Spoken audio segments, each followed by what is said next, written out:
जय तिरंगा मेरे प्यारे दोस्तों, जय भारतीय दोस्तों। श्री गुरु नानक देव जी का जन्म 15 अप्रैल 1469 में गांव तलवंदी शेखपुरा डिस्ट्रिक्ट में हुआ, जो कि लाहौर पाकिस्तान से 65 किलोमीटर पश्चिम में स्थित है। उनके पिता बाबा कालू चंद्र बेदी और माता त्रिपता ने उनका नाम नानक रखा। उनके पिता गांव में स्थानीय राजस्व प्रशासन के अधिकारी थे। अपने बाल्यकाल में श्री गुरु नानक जी ने कई प्रादेशिक भाषाएं सीखा, जैसे फारसी और अरबी। उनका विवाह वर्ष 1487 में हुआ और उनके 2 पुत्र भी हुए। एक वर्ष 1491 में और दूसरा 1496 में हुआ।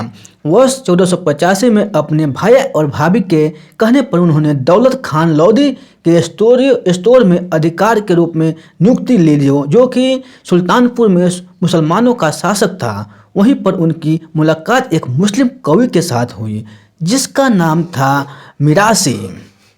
दोस्तों, वर्ष 1496 में उन्होंने अपना पहला भविष्यवाणी किया, जिसमें उन्होंने कहा कि कोई भी हिंदू नहीं और न ही कोई मुसलमान है, और कहा कि यह एक महत्वपूर्ण घोषणा है जो न सिर्फ आदमी है भाईचारों और परमेश्वर के पितृत्व की घोषणा है, बल्कि यह भी स्पष्ट है कि मनुष्य की प्राथमिक रुचि किसी भी प्रकार के आध्यात्मिक सिद्धांत में नहीं है, वह तो मनुष्य और उसके किस्मत में है।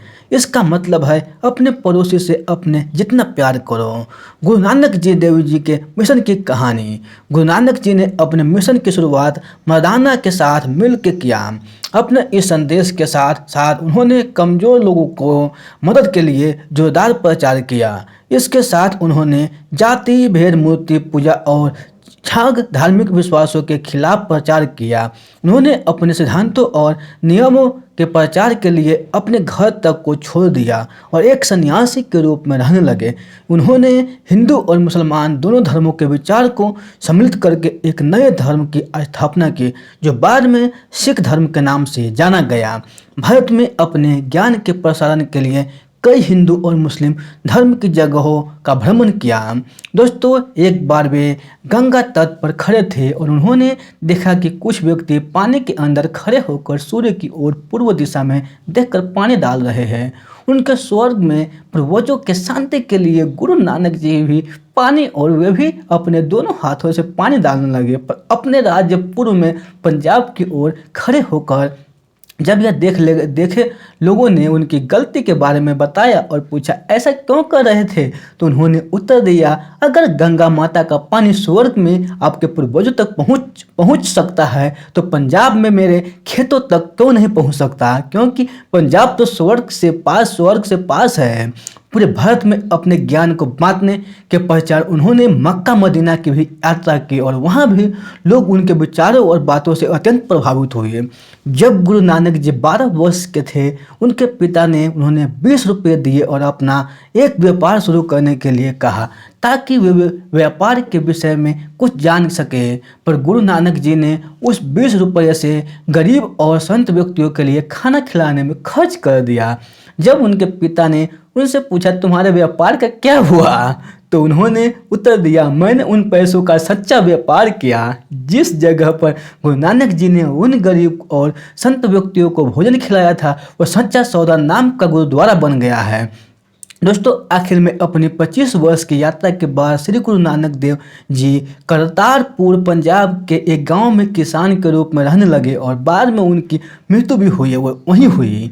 भाई गुरदास जिनका जन्म गुरु नानक के मृत्यु के 12 वर्ष के बाद हुआ, बचपन से ही सिख मिशन से जुड़ गए। उन्होंने सिख गुरुओं का प्रमुख चुना गया। उन्होंने सिख समुदाय जगह जगह पर बनाया और अपने बैठक के लिए सभा बनाया, इन्हें धर्मशाला के नाम से जाना जाता है। आज के दिनों में धर्मशाला में सिख समुदाय गरीब लोगों के लिए खाना देता है। गुरु नानक जी से जुड़े कुछ प्रमुख गुरुद्वारा साहिब। गुरुद्वारा कंद साहिब, बटाला, गुरदासपुर। गुरु नानक का यहाँ पत्नी सुलक्षणा से 18 वर्ष की आयु में संवत 1544 की 24वीं जेठ को विवाह हुआ था। यहाँ गुरु नानक की विवाह वर्षगांठ पर प्रति वर्ष उत्सव का आयोजन होता है।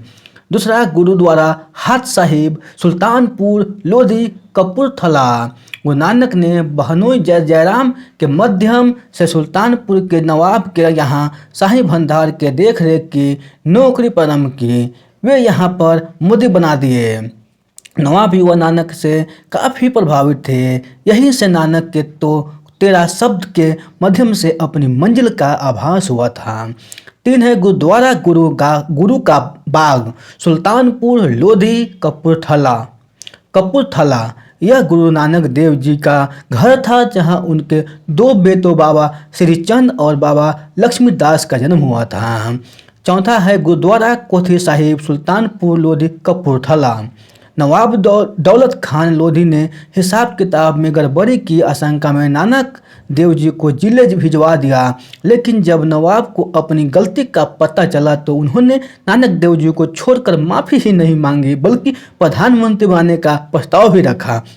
लेकिन गुरु नानक ने इस प्रस्ताव को ठुकरा दिया। 5वां गुरुद्वारा बेर साहिब सुल्तानपुर लोधी कपूरथला।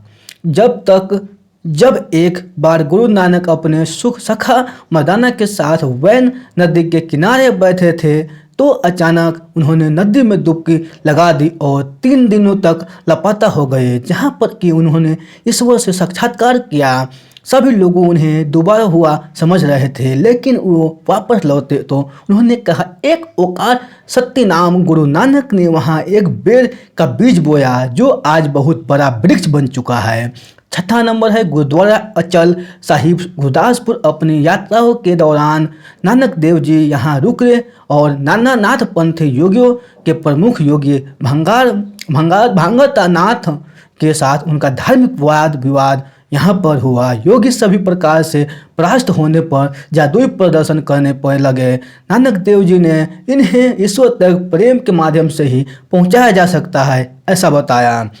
7वां नंबर है गुरु डेरा बाबा नानक। गुरदासपुर जीवन भर धार्मिक यात्राओं के माध्यम से बहुत से लोगों को सिख धर्म का अनुयायी बनाने के बाद नानक देव जी रावी नदी के तट पर स्थित अपने फर्म पर अपना डेरा जमाया और 70 वर्ष की साधना के पश्चात सन 1539 ईस्वी में परम ज्योति में विलीन हो गए। दोस्तों, ये बायोग्राफी हमको बहुत अच्छा लगा है, आप लोगों को भी अच्छा लगा होगा। अगर अच्छा लगे तो अपने दोस्तों के साथ ज़रूर शेयर कीजिए। तो दोस्तों, आज का समय पहले से बहुत बदल गया है, तो अपने परिवार से मिलजुल कर रहिए। तो फिर मिलते हैं अगले बायोग्राफी में। तब तक आप खुश रहिए, सुरक्षित रहिए और अपने सेहत को अच्छी तरह से ध्यान रखिए। धन्यवाद।